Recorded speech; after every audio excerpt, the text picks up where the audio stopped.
soul.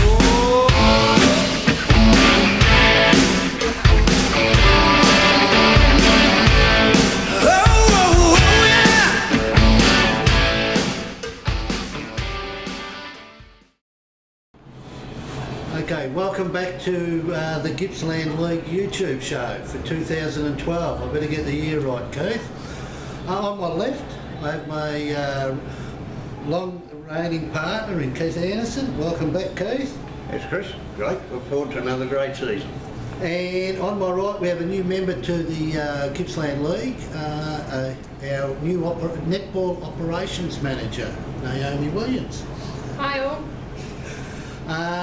Just a quick thing, Naomi, you've only been in the role for, what, 2 or 3 months? How's it going? So far so good. Quick learning curve, but we're looking forward to the start of what's going to be a fantastic season. Okay, no, well said. Okay, we'll get on to the first game. There's been a bit of action over the off-season, but our first game of round 1 is Moe hosting Druin. Keith, you'll have the ins and outs. Yeah, well, this will be interesting. Moe has certainly had a lot of outs since last season, and probably if you look at their list, they've got 10 guys who won't take the field this week who would be last year in their first choice sides. They've lost a lot of players to mid-Gippsland League. Troy Makepeace has gone into retirement, and some bad news more recently is that Ryan Donaldson, the full forward, who suffered a bad thumb injury late last season. It hasn't come along too well, and he doesn't look as if he'll be playing this year. So that's a really bad break for Moe. I expect under Coach Jock McFarlane they'll have a pretty young side on the field this year. They have done well with building up numbers from of young players. Druin, grand finals last year, runners up. We've also lost some important players. League best and fairest Andy Samuelis, the club's leading goal kicker last year, Chris Dunn, and Adam Cook has ventured elsewhere. But Bob McCallum's back, be it not for a while yet because he broke a collarbone in a practice match, and a couple of other new faces around the place. Druin will be perhaps not quite as good as the last couple of years, but they'll be a formidable side and will certainly challenge for a place in the finals, and I expect Druin to win on Saturday. Okay, Naomi, we haven't got an A-grade game due to Moe not having A-grade, but probably just a little bit on Druin. Yeah, so Druin will have to wait till round 2 to defend their title from last year, but a new coach in Chris Carroll there this year, so a few changes to the club, a few new faces in, and it'll be interesting to see what Druin can do this year with the new team and the new look. Uniforms come in for round 1. Okay, your tip for the footy then? My tip for the footy? I'm a Druin girl, Druin all the way. All right, yeah, only because Moe has lost more players than Druin, I think they'll struggle a little bit, so I'll go for Druin. The second game is Warragul versus Traralgon, and there's a little bit of interest in here. They're playing in their heritage colours, which is something that the coach George Morgan of Warragul came up with, and Traralgon were quite happy to do it. So that'll be an interesting game just to see how much Warragul has improved. Well, it will be, and I look forward actually to seeing both their clubs back in the jumpers that I grew up with and the colours that I grew up with. So that'll be great. Yeah, you look at it, last year's premiers versus last year's wooden spooners, and you perhaps think, well, you know, this is going to be a bit of a shoe-in. Traralgon, yes, will be a strong side again. I've no doubts about that. Warragul, yeah, I'm expecting a big improvement out of Warragul. You know, they've recruited Ben Hughes, who is really a top quality player, and he's a bit of a man mountain. He'll fill that real hole in a key forward spot, you know, primarily centre half forwards that Warragul really needed. They've got a really good clutch of young kids coming through, as does Traralgon. But I think, and second year under George Morgan, it always takes a year or something for people to fit into the style he wants. And I think they'll be big improvers. How much, well, time will tell. And at Traralgon, they'll be a good side again. Yes, they've lost some players. You know, Sam McCulloch, their premiership captain last year. Steve Hazelman been great servants for the club, and they're going on the plus side. Tom McWalter, after 3 terrible years of injury, is back. He'll probably start in the twos, I'd almost think. And also back there is Nathan Freitag, who suffered a bad injury early last year. So, and of course they have that army of talented kids coming through. You know, both Traralgon and Warragul have important young players who are Gippsland power, which is, you know, it's good to see them there. But it makes a bit of a hole in the club. I'll go for Traralgon. Yeah. An interesting one there is Lee Cummins, who obviously has got a job at the D-Cell. He's gone over to Wonthaggi, and the fiery little red-headed half-back flanker, hard at it. They'll certainly miss him.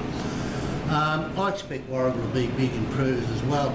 It's a pity that they're copying theoretically the top side first round, but it is at Warragul, and I expect Warragul to put up a good fight, but unfortunately for them, I think Traralgon will be too good.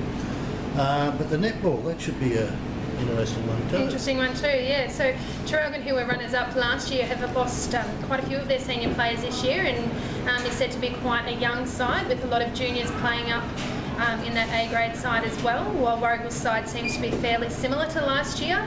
So while I think that it's going to be a closer match than what we would have seen last year with the top side and one of the lower sides, I still think that Traralgon's going to come through and will only improve throughout the year, as that youthful experience gains more match play together. Okay. No worries, we'll go to the Mafra versus Morwell game, and that looks like being an interesting one as well. Well, it's interesting. These are probably two of the clubs who have had the least changes over the year. Mafra have lost a couple. Matt Johnson's gone to Mornington, I think, as his brother Tom from Traralgon has gone, and we lost Danny Butcher to Port Adelaide. Yes. Rookie but Danny was a power player last year. He didn't play a great deal of club games, but they've probably got two fantastic recruits at Mafra, Adrian Virgil coming back up through knee reconstruction, and Helen Kaloran coming back from interstate, and they are just, amongst the top players in the league. So Mafra will be right up there again this year. There'll be no question about that. Just missed out on a grand final berth again last year, went into the final series with a few injuries, but got through to the preliminary final. Morwell have a young guy, Tom Crosby, who started there, who's coming back. He's played, I think he might have been at university down in Western Victoria for the last few years, and has played in the Hampton League, and has been a top player there as a ruckman. Always hard side to beat Morwell, you might say. They don't have heap of really top line players, but nobody ever finds them easy. It'll be an interesting match. It's at Mafra. I think Mafra are really looking to get back on the winning streak and probably start off with a win. Okay, yeah, and another interesting return to Morwell is Jeff Ryan. He's come back, and Jeff Ryan's was a good player. He's a good player. Tom Crosby, the reports on him are pretty good. He's originally from Hill End, and his father played a bit of footy at Hampton Park and came up teaching up that way. And Tom was supposed to, Moe were hoping he'd come and play at Moe, so it's a bit of a defection for them. But Tommy's supposed to be a very good player, so it's two really good ins for Morwell. Yeah. Obviously, Mafra, Burgill, if Adrian Burgill can recover some of the form that he had prior, he'll be a great focal point. He's arguably the best player in the league. So I feel that this will be a very, very close game, But yeah, the scales for me still sort of tip towards Mafra. The other thing there with Ball, I think Ball goes in with a bit of heart. They've had 2 practice game wins. They've beaten Casey Cardinia League sides, Pakenham and Berwick, so that's a good way to go into the season. Exactly. So, as I say, that's why I think it's going to be a very tight game, this one, as I think the whole league will be this year. Naomi, the netball. Well, again, I think the matches in the netball are going to be tight. Mafra has lost their A-grade Best and Fairest player from last season, but talking with Jennifer Duncan, the chairperson for the netball executive this year, who's a member of Mall's A-grade side, they're said to have done a lot of good pre-season work and looking for a great season ahead. So, look, I think it could be anyone's game, but I'm going to go for Mall this week, and I think that we might see a few new faces out on both of those sides. Okay, no worries. Well, we'll go to the night game we have. Leongatha hosting Wonthaggi under lights, obviously at Leongatha. Well, who knows on this one? They're going to be largely new look sides, but certainly both clubs have brought in some fantastic talent for this season, and that can only do the league good. I know when I rang Leongatha's president last week, Mel Mackey, and said the rumour is you're $1.20 to win the premiership, he jumped back at that a fair bit. But yeah, it'd be great to see Will Thursfield in action in the league. Like, he was still playing great AFL footy at the end of last year. He's brought another couple of guys from Richmond who are good players. They've got Dwayne Holt back, who was always an exciting player when he played. You get a bit of value for your $10 going to the game with Bunga in there. So, and he's the interleague player 2 years ago, so it'll be great to have him back. They've got a couple of good recruits from Alberton League. Their losses have been, the captain Jack Hughes, who's been a great servant for the club, has gone as an assistant coach at Stony Creek. Plus a couple of the young guys, Nick Nagel and Tom Marriott, where just the demands of education in Melbourne and returning to play footy has proved a bit too much. But expect them to be good. Leongatha have got about Wonthaggi have got about another dozen recruits. The Desalinators are really looking for a big year this year. One name which really jumps out at me is Nathan Bell from Bendigo, who is just a wonderful player. I'm not quite sure how old he is now, but I'm sure he's still right up there in the top echelons. But they've got a host of top name recruits, and this will be a real crackerjack game to see who can get that first mover advantage. I don't know. I don't tip draws, but if I had a coin here, I'd toss one up. I'd say home at Leongatha at night. If the weather doesn't improve, it's going to be freezing. So that's about the only way I tend to go with Leongatha. Yeah, I think both sides have had some huge recruits, and I was talking to Ros Lanigan, without trying to drop any names, the Weekly Times, and she's all the grounds that she's been around in the pre-season, she said that the Leongatha one had the most upbeat feel about it. So, but Wonthaggi have recruited well as well. But I lean towards Leongatha in the night game, home game, so I'll go for Leongatha. And then the netball between these two teams should also be very exciting. Very exciting. We're actually really lucky. Wonthaggi was struggling to get senior numbers, but we're lucky enough that they've been able to come across 3 senior sides, so it'll be good to see 3 matches there this week. Leongatha went strength to strength last season, and I'm pretty sure that they're going to continue. Of course, they get the advantage of home court, and playing inside gives them that little bit more advantage because they're used to that surface. So I think it'll be Leongatha. Okay, so with the indoor court, when it's a home game, it's an advantage, but then when they play away for 9 rounds, it's a disadvantage if you follow that. If you follow that logic, yeah, that's it. Be interesting. Be a bit of an advantage at night. I'm thinking it will be. At least it won't be cold. The final game on a Sunday, Bairnsdale and Sale renew old acquaintances. I mean, it's a second year in for Bairnsdale, but Bairnsdale and Sale were local derby contestants for many years. Yeah, my message is that Bairnsdale will be a pretty useful side this year. There's nothing wrong with that because they have some fantastic kids, and the fact that they've got 6 guys listed with Gippsland Power this year, one justifies their entry, I think, into the Gippsland League last year, and it also just demonstrates the amount of young talent up in that East Gippsland area.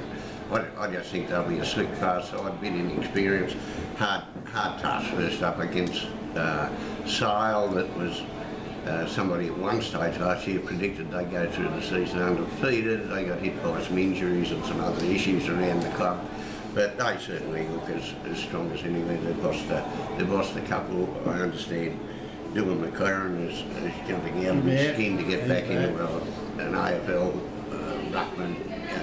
Certainly makes a big difference. So they just have plenty of talent, young talent coming through, as well as that terrific core. So I expect Sale to win, and I don't think they'll go through undefeated, Chris, but I don't think anyone will. I think it's going to be a fantastic season. Yeah, look, Sale last year, injuries stopped them winning every game. So, you know, as long as guys like, if Dylan McLaren can not fall off a scaffold at work this year and injure himself, he should be right.